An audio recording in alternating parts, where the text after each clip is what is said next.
चा जो सूक्ष्म अभिमान असतो ना, किंचित स्वरूप का होईना, तो तुम्हाला बांधून ठेवण्याला कारणीभूत ठरतो. काही नाही, हे बाहेरच्या घटना घडल्या, हे बाहेरचं घटना तुमच्या संबंधाने नाहीये. तुम्ही त्याला तुमच्या विचार भावनेने तुमच्या संबंधात आहे असं म्हणून बांधले जातात. तुम्ही कुठल्याच गोष्टीला बांधले जाऊ नका. तुमचा पती असेल, मुलगा असेल, काही संपत्ती असेल, आज आहे उद्या नाही, तुमचं काहीच नाहीये. ते तुमचे विचार आणि भावनांमध्ये प्रोजेक्शन केलाय तुम्ही. सगळं हिप्नॉटायझेशन आहे तुमचं, इनर हिप्नॉटायझेशन, की हे माझे आहे, माझ्या आणि तुमचे आहे म्हणून तुमच्या संबंधानं त्यांच्यामध्ये काही एक कमी अधिकपणा झाला किंवा त्यामध्ये आपल्या मनासारखं नाही झालं किंवा मनासारखं झालं तर तुम्ही दुःखी आणि सुखी होतात. हा, हे सर्व तुम्ही जसं बालपणी मातेच्या गर्भात होते, 9 मास आणि जन्माला आले तेव्हा निर्विचार, निर्भाव, शांत होते. हे सगळे विचार आणि भावना धरून घेतल्या तुमच्या जीवाने आणि त्यामुळे तुम्ही आत्मसमोहित झाला आहेत. तो निमित्त आहे समोरचा व्यक्ती. तुम्ही कारण बनू नका, तुम्ही कारण नको बना. तुम्ही समजा माझा अपमान केला तर तुम्ही निमित्त, मी कारण बनायला नको, मी तो आहार घ्यायला नको, मी स्वीकार करायला नको, ते आतमध्ये घ्यायला नको, ते मी त्याला प्लेन स्वीकार करायला पाहिजे विरोध न करता. ठीक आहे, काही हरकत नाही. अहंकार शून्य निराभिमानपणे तो तुमचा भाग आहे. मी कशाला स्वतःला अपमानित मानून घेऊ? तुम्ही अपमानित करण्याची तुमची भूमिका आहे, पण मी स्वतःला का अपमानित मानून घेऊ? कारण मी का, तुम्ही निमित्त आहात. तुम्ही कचरा आणला, कचरा जाळून तुमच्या घरातील माझ्या घरात टाकायला आले, मी कशाला टाकू देऊ? बरोबर. हा, मग तो मी टाकू देण्याला कारण आहे माझा अहंकार, अभिमान. मी विरोध करतो की असं व्हायला नको, हा माझ्या विरोधात असं का बोलतो आहे, आणि मग मी विरोध करतो, मनाने उद्विग्न होतो, आत्मपीडित होतो. हे कारण मी ठरतो, तो निमित्त आहे फक्त. हा, मग निमित्त आणि कारण हे दोन गोष्टी लक्षात घ्या की बाहेरच्या जगतामध्ये आपल्या संबंधाने फक्त निमित्त घटना घडतात. कोणीतरी निमित्त व्यक्ती असते, निमित्त वस्तू, पदार्थ, घटना, प्रसंग. कारण आपण ठरतो त्याला. तर ठीक आहे, ते काय जे झालं असेल, तुम्ही धारणा मनाची करा परिपक्व तुमची. किती त्याला मी तोंड द्यायला समर्थ आहे, मी प्रत्युत्तर दाखील. काय बोलायचं आहे मला वेळ प्रसंगाला आणि काय पाऊल उचलायचं आहे ते मी माझं उचलेल. मी पराधीन नाही राहणार, मी मानसिकतेनं गुलाम नाही राहणार, मी विरोध नाही करणार की हे का झालं ना, असं का व्हायला नको होतं. असं जे होईल ते होईल, जे झालं ते झालं, मला मान्य आहे. हा, तुम्ही किंचित मात्र दुविधेत नको राहा. तुम्ही दुविधा स्थिती जी मनाची ना, हा उपाय, हा सर्व जीवनावरचा उपाय आहे. मी सांगतो, तुम्ही या घटनेसंबंधित तुम्ही धरून घेऊ नका. चॉईसलेसनेस होणे, मूल्यमापन विरहित होणे, चांगलं वाईट विचार न करता जे आहे ते स्वीकार करणे समग्रतेने. मग काही होऊन जाईल, जे होईल ते मला मान्य राहील, काही हरकत नाही. आणि खरोखर ते तोंड द्यायला समर्थ राहायचं आणि स्वीकार करून टाकायचं. आणि यासाठी तुम्हाला अहंकार शून्य निराभिमान मरून राहावं लागेल, तरच तुम्ही तसं करू शकणार.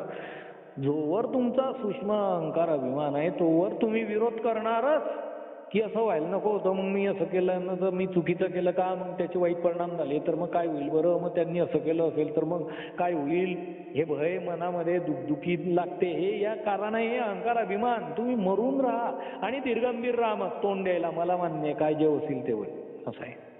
ठीक आहे, चूक आणि बरोबर कुठल्याच गोष्टीचा निर्णय घ्यायचा नसतो.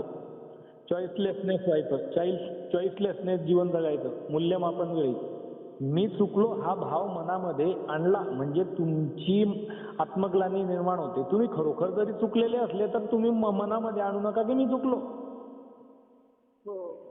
कारण आत्मग्लानी होते. त्याच्यामुळे आपण दुविधेत पडतो, द्वंद्वात फसतो. आपली निश्चयात्मक बुद्धी पाहिजे. जे झालं ते झालं, मग ते काय झालं ते काही असेल, चांगलं असेल वाईट असेल, मला काही त्याच्याबद्दल विश्लेषण करत बसायचं नाही, ते मान्य आहे मला. बस तुम्हाला मनोविज्ञान नाही लक्षात येत आहे की कोणते, हे घटना सोडून द्या. हो, एक घटना झाली, अशा अनेक घटना येतील. कुठल्याही बाबतीत तुमची अपेक्षा तुम्हाला उपेक्षित करणार.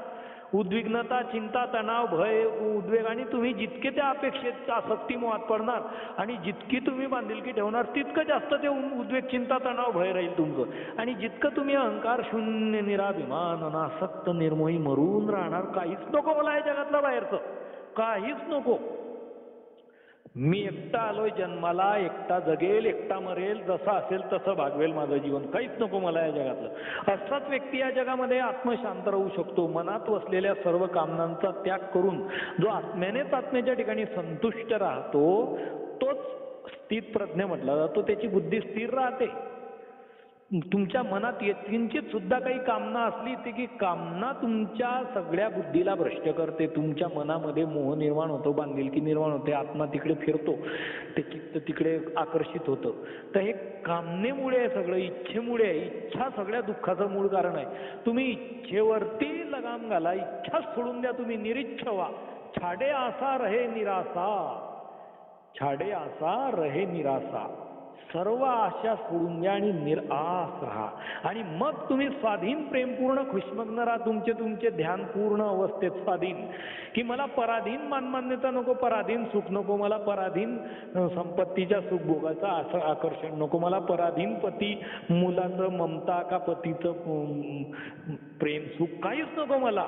मी माझी स्वाधीन राहील मस्त मौजेत, प्रेमपूर्ण, खुशमग्न, आनंदात. आणि जे स्वेच्छेने मी स्वीकार करेल, जे हवं असेल ते मी मिळवण्याचा प्रयत्न करेल, ते मिळालं तर ठीक, नाही तर नाही. मृत्यू येईल तेव्हा सर्व काही तो गोळाबेरीज एक करून टाकेल.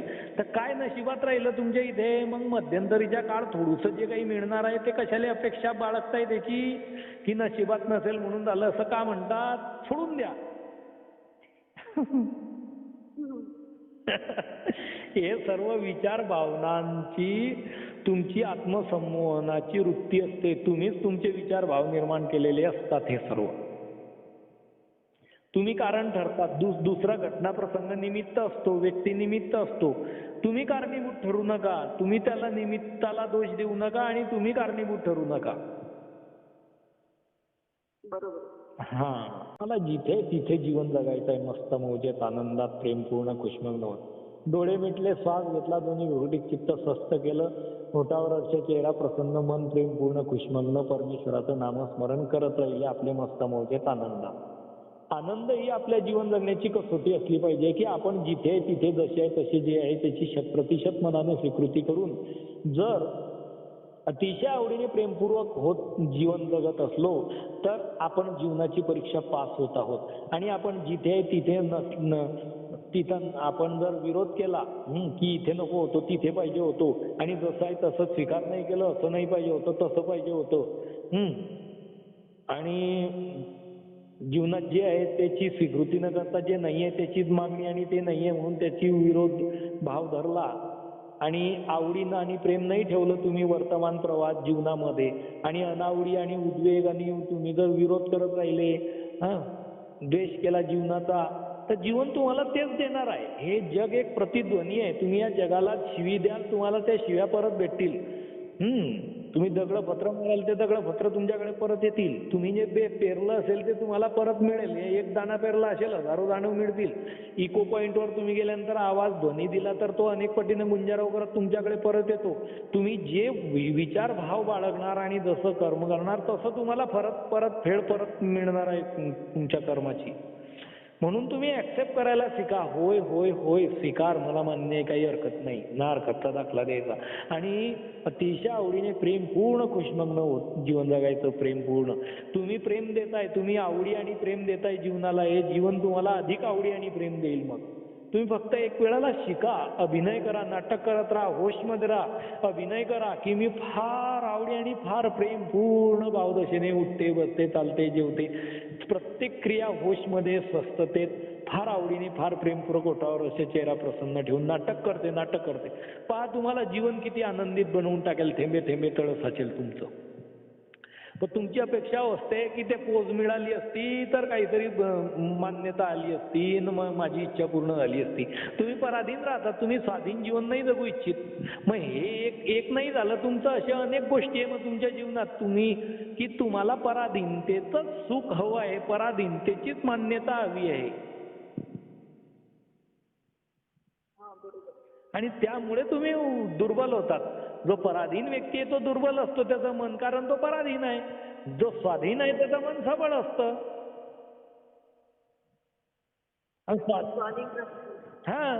स्वाधीनतेसारखा धर्म नाही आणि पराधीनतेसारखा अधर्म नाही आणि मनाच्या दुर्बलतेसारखं पाप नाही आणि मनाच्या सबळतेसारखं पुण्य नाही. स्वाधीन राहा, धर्म तुमच्यात जागृत ठेवा आणि मन सबळ ठेवा, पुण्य कमवा. बस. पापाचं फळ दुःख असतं, पुण्याचं फळ सुख असतं की नाही? हो बरोबर. मग तुम्ही जर मन दुर्बल केलं या क्षणाला तर तुम्ही दुःखी होतात की नाही? म्हणजे तात्काळ पाप केलं की नाही तुम्ही? तात्काळ साईड इफेक्ट होतो. मन दुर्बल झालं म्हणजे पराधीन झाले तुम्ही की. आणि तुम्ही जर मन सबळ ठेवलं, सबळ धारणा शक्तीने होशमध्ये राहिले आणि अकारण प्रेमपूर्ण खुशमग्न आनंदित होत राहिले, तुमचे जीवनावर प्रेम करत राहिले, प्रत्येक क्रिया अतिशय आवडीने प्रेमाने करत राहिले, तर तुम्ही तात्काळ सुखी होतात. तुम्ही पुण्याचं फळ तात्काळ मिळवतात. काही नाही की आज पुण्य करा ना उद्या पुढच्या जन्मात भेटेल, काही नाही. ते भेटेल तेव्हा भेटेल, ते तर काही घेणं देणं नाही. आता तुम्ही स्वतः आत्मिक धारणा प्रबळ करा, प्रेमपूर्ण खुशमग्न राहा, मन सबळ ठेवा. आत्ताच तुम्हाला तो आनंद भेटेल. आत्ताच. बरोबर आहे. हा, जीवन नगद आहे, उधार नाहीये. वर्तमानामध्ये प्रवारू क्षणामध्ये नगद जीवन आहे, रोकड़ा.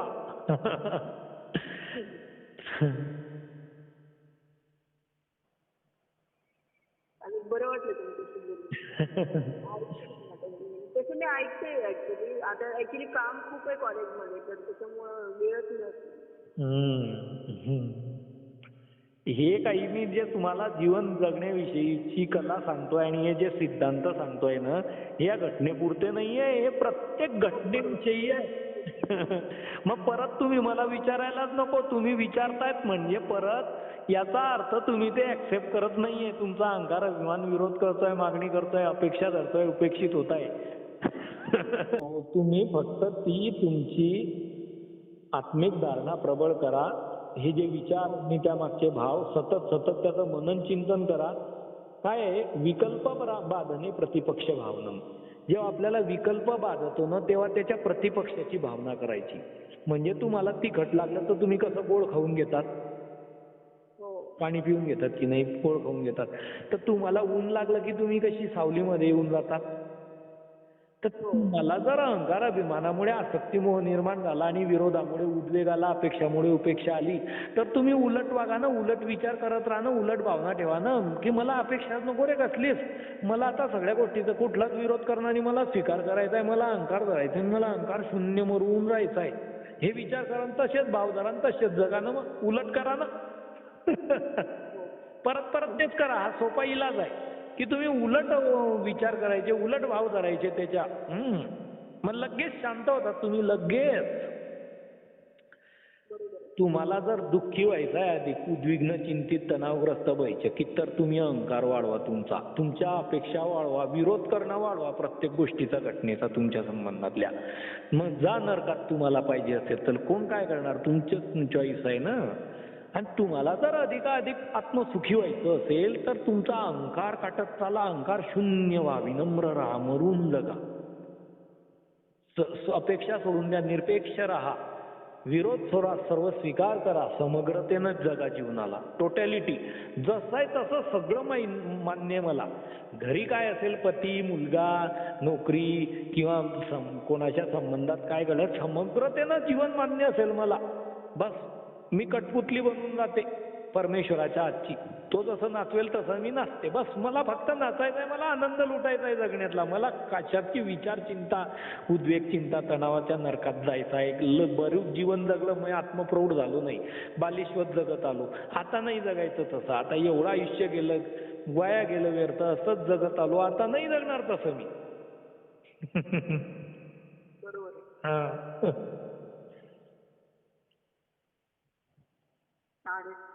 हो, ऐकते, रेकॉर्ड करून ठेवलं. हो, ऐका मग आता ते परत ऐका आणि ते विचार आणि ते भाव धरून घ्या. नाही मला असंच जगायचं आहे आणि तेच करत आहे आणि उलट विचार करायचे आणि तसंच जगेल आता म्हणा. आणि तुम्हाला एकदा अनुभव आले की तुमचे अनुभव तुम्हाला सिद्ध करतील, अरे इथं तात्काळ औषधी आहे आणि असंच जगले तर किती आनंद वाटेल मग जीवनात. मग हेच औषधी घ्या आता, निरोगी राहा. स्वस्थ व्हा, आनंदी राहा. पाहिजे. तर आपण दुसऱ्याला बदलवण्याचे आपण जबाबदार नाही ना, दुसऱ्याला बदलवू नाही शकत ना त्याचे विचार भाव स्वभाव. आपण आपल्या स्वतःचे विचार भाव स्वभाव बदलवू शकतो. सर्वात मोठी क्रांती आत्मक्रांती आहे स्वतःला बदलवणे. तुम्ही बदलावा स्वतःला. तुम्ही निराभिमान व्हा, मरून राहा. तुम्ही स्वीकार करा, तुम्ही ऍक्सेप्ट करा. होय होय होय, मान्य आहे, जे झालं ते मान्य, जे होत आहे ते मान्य, जे होईल तेही मला मान्य राहील.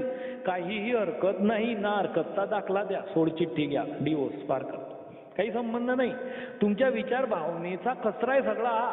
बाहेरच्या घटनेशी तुम्ही तादात्म्य पावतात, आसक्त होतात, मोहित होतात, बांधले जातात आणि अहंकाराभिमानाने थोडी आसक्ती मोह तुमच्यामध्ये तेवत राहते आणि ती तुम्हाला उद्विग्न, चिंतित, तणावग्रस्त, बैचकित करते. मग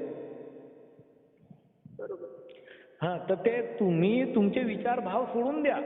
काहीच संबंध नाही. तेच नाही, कुठल्याही गोष्टी असो, कोणत्याही संबंधाने असो, तुमच्या संबंधाने बाहेरच्या जगात कोणी काहीही म्हटलं असो, तुम्ही असं समजू नका की माझ्या संबंधाने म्हटलं. ते त्यांनी त्यांचं म्हटलेलं आहे. तुम्हाला कोणी अपमानित केलं असेल, तुम्हाला कोणी वाईट शब्द बोलले असतील, तो त्याचे बोलताय, तो मला नाही बोलत आहे. तुम्ही ऍक्सेप्ट नको करा त्याला. तुम्ही तुमचं स्वतःवर प्रेम करा.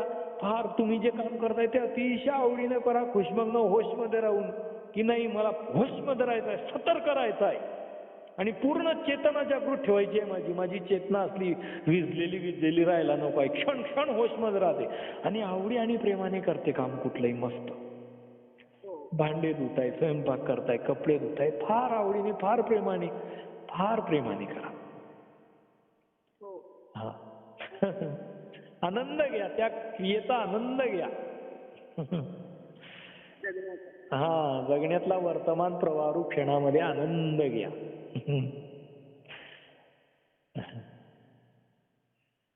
छान वाटलं. तर हे वाटणं पराधीन आहे. आता हे मी सांगितल्यामुळे वाटलं ना, तर तुम्हाला स्वाधीन नेहमी हे कला अवगत झाली पाहिजे ना, की हे का छान वाटलं. तर हे विचारांचे भाव तेवढ्या पुरते ते रेंजमध्ये तुम्ही आले, ते पकडून घेतली. आता ही रेंज कायम टिकवायची आहे मला. तो टॉवर माझ्यामध्येच करून घ्यायचा आहे स्वतः उभा मला आता त्या विचार भावनांचा. आत्मरूपांतरण सर्वात मोठी किमया आहे, जादूगरी आहे. स्वतःला बदलवून टाका, बस. काहीच बदलवू नका. तू कोणी बदले ना बदले, आणि कोणाच्या बदलवण्यामध्ये आपण व्यर्थ आपली ऊर्जा आणि वेळ वाया घालवायचा नाही. बरोबर आहे. हा, कारण आपण स्वतःला बदलवण्याचे अधिकारी आहोत, दुसऱ्याला नाही. दुसरा आपला गुलाम नाही आहे. दुसरा उलट आपला मालक होण्याचा प्रयत्न करेल, आपल्याला गुलाम करण्याचा प्रयत्न करेल. पण आपण गुलाम न मानता, आपण जर खरोखर आपल्याला गुलाम व्हावं लागतंय, तर आपण गुलामीचं काम करायचं, पण प्रेमाने करायचं, आवडीने करायचं, पण स्वतःला गुलाम नाही मानायचं. मनामध्ये उद्विग्नता, विरोध नाही करायचं. हा.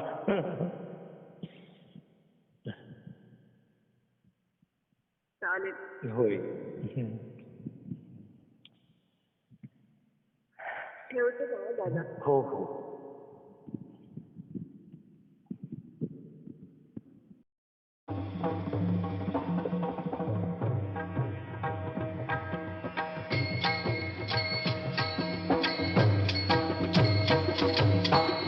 टाळ बोल चिपळीला नाचू माझ्या संग, टाळ बोल चिपळीला नाचू माझ्या संग.